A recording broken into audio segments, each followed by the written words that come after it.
In the bustling town of Akure, there sat a church that was the talk of the entire state.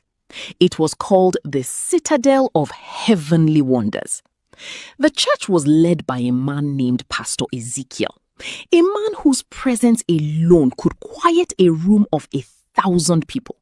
He was tall, always dressed in impeccably tailored white suits, and possessed a voice that sounded like smooth velvet over a drum. Pastor Ezekiel was famous for his midnight deliverance sessions.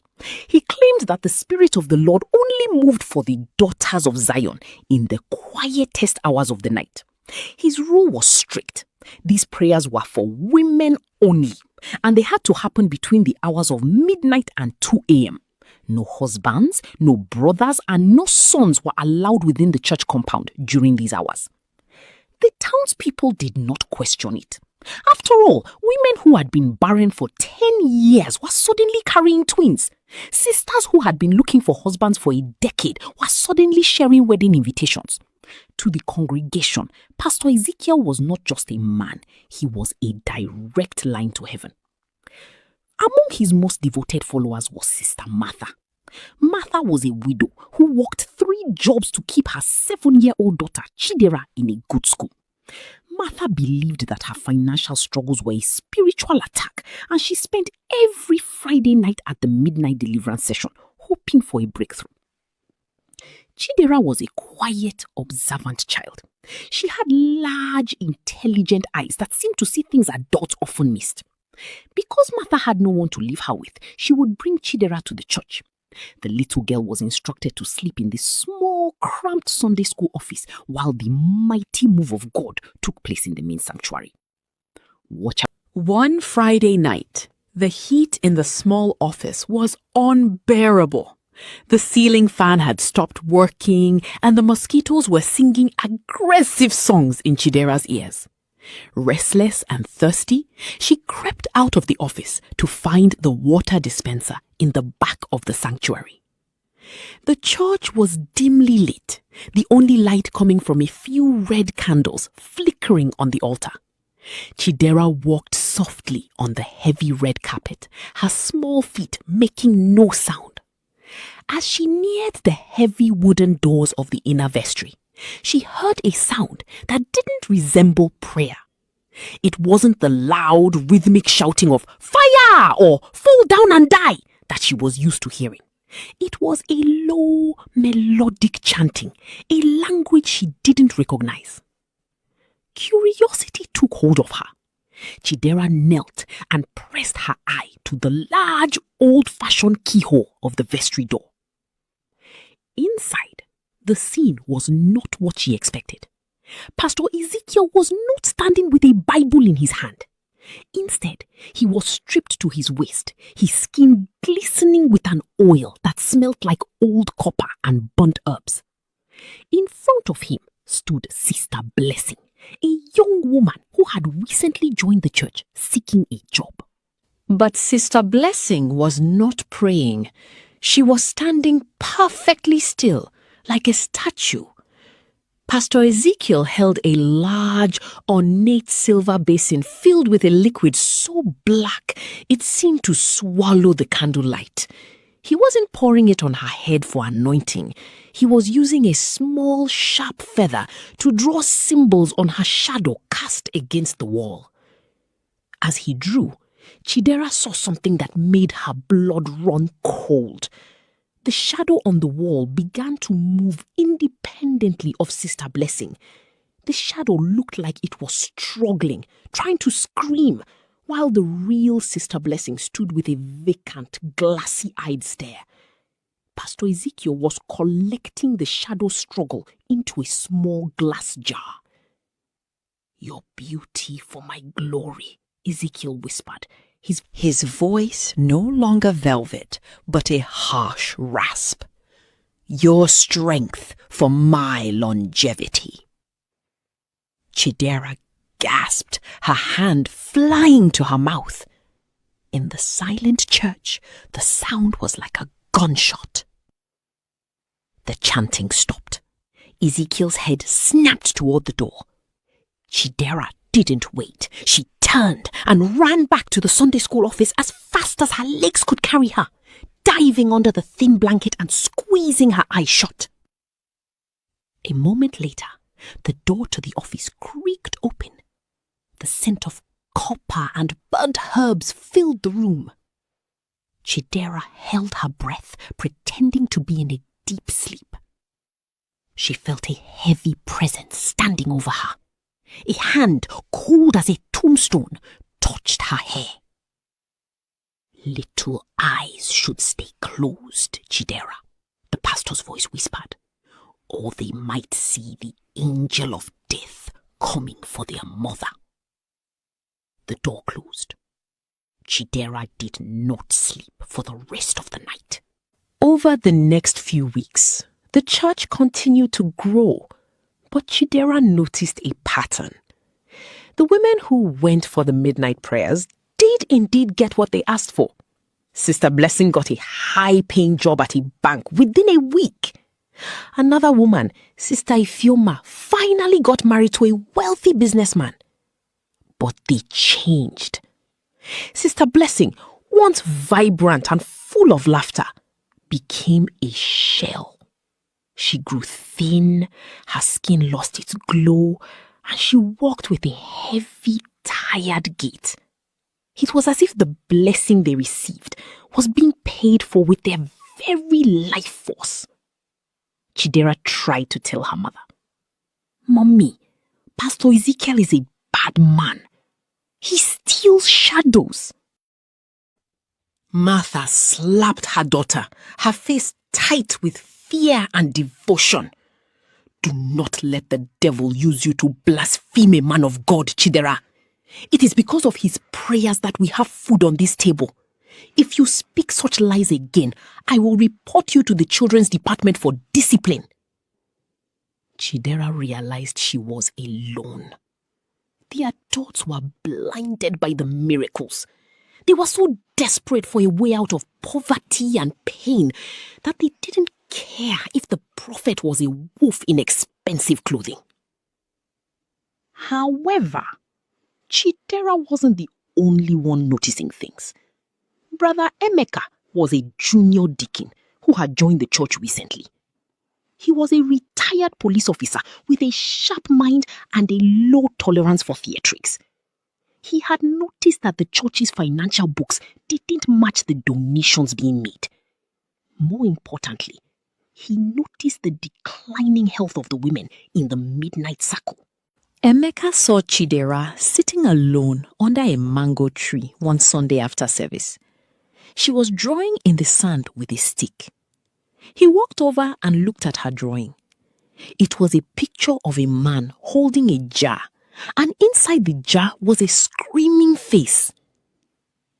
"That is a very dark drawing for a beautiful Sunday morning, Chidera," Emeka said softly. Chidera looked up at him. "The pastor says if I talk, the angel of death will kill my mommy." Emeka's heart skipped a beat. He knelt in the dirt, ignoring his Sunday best. "Chidera, I used to be a policeman. My job was to catch the angel of death and put him in handcuffs. Tell me what you saw." Chidera told him everything. The black liquid, the moving shadow, and the copper-smelling oil. Emeka knew he couldn't just go to the police. Pastor Ezekiel had the commissioner of police and the governor in his pocket. He needed a public exposure. He needed the truth to come out in front of the whole congregation so it couldn't be buried. "Listen to me, Chidera," Emeka said. "The church's 10th anniversary celebration is next Sunday. The governor will be there. The television cameras will be there. I will get you a chance to speak. You must be brave." The day of the anniversary arrived. The church was decorated with gold and white silk. High society Nigerians in their finest traditional attire filled the pews. Pastor Ezekiel was at his most charismatic, preaching about the harvest of greatness. He looked like a god among men, His skin was glowing, looking younger and more vibrant than he had 10 years ago. Beside the pulpit, a row of women sat, the success stories of his ministry. They were draped in expensive lace, but their faces were grey, their eyes sunken. They looked like expensive dolls. Towards the end of the service, Ezekiel called for the children's presentation. This was the moment Emeka had rigged. He had replaced the lead singer with Chidera, telling the Sunday school teachers it was a special request from the board of deacons. Chidera walked onto the altar, looking tiny in her white dress. She held the microphone with trembling hands. Pastor Ezekiel smiled at her, but his eyes were like daggers. He recognized her. He leaned in and whispered into his lapel microphone, "God bless our little princess." But to Chidera, he mouthed one word: remember. Chidera looked out at the crowd. She saw her mother, Martha, beaming with pride in the third row. She saw the governor nodding. She saw the television cameras with their red live lights glowing. She thought of Sister Blessing, who was now so weak she had to be helped into her seat. She thought of the screaming shadow in the vestry. "I am not going to sing," Chidera said. Her voice echoed through the massive speakers, clear and sharp. A murmur went through the crowd. Ezekiel stepped forward, trying to grab the microphone. "She is shy. Let us give her a round of applause." But Chidera stepped back. "Pastor Ezekiel has a jar," she shouted. "He steals the shadows of the women. He gives them money, but he takes their life. I saw him in the night. He drew on Sister Blessing's shadow and put her scream in a glass bottle." The silence that followed was deafening. Ezekiel laughed, a loud, booming pastoral laugh. "Children and their imaginations. The spirit is too strong for this little one. She is hallucinating." "I am not," Chidera screamed. She pointed at the heavy oak door of the vestry. "The jars are in the bottom of the safe behind the picture of the cross.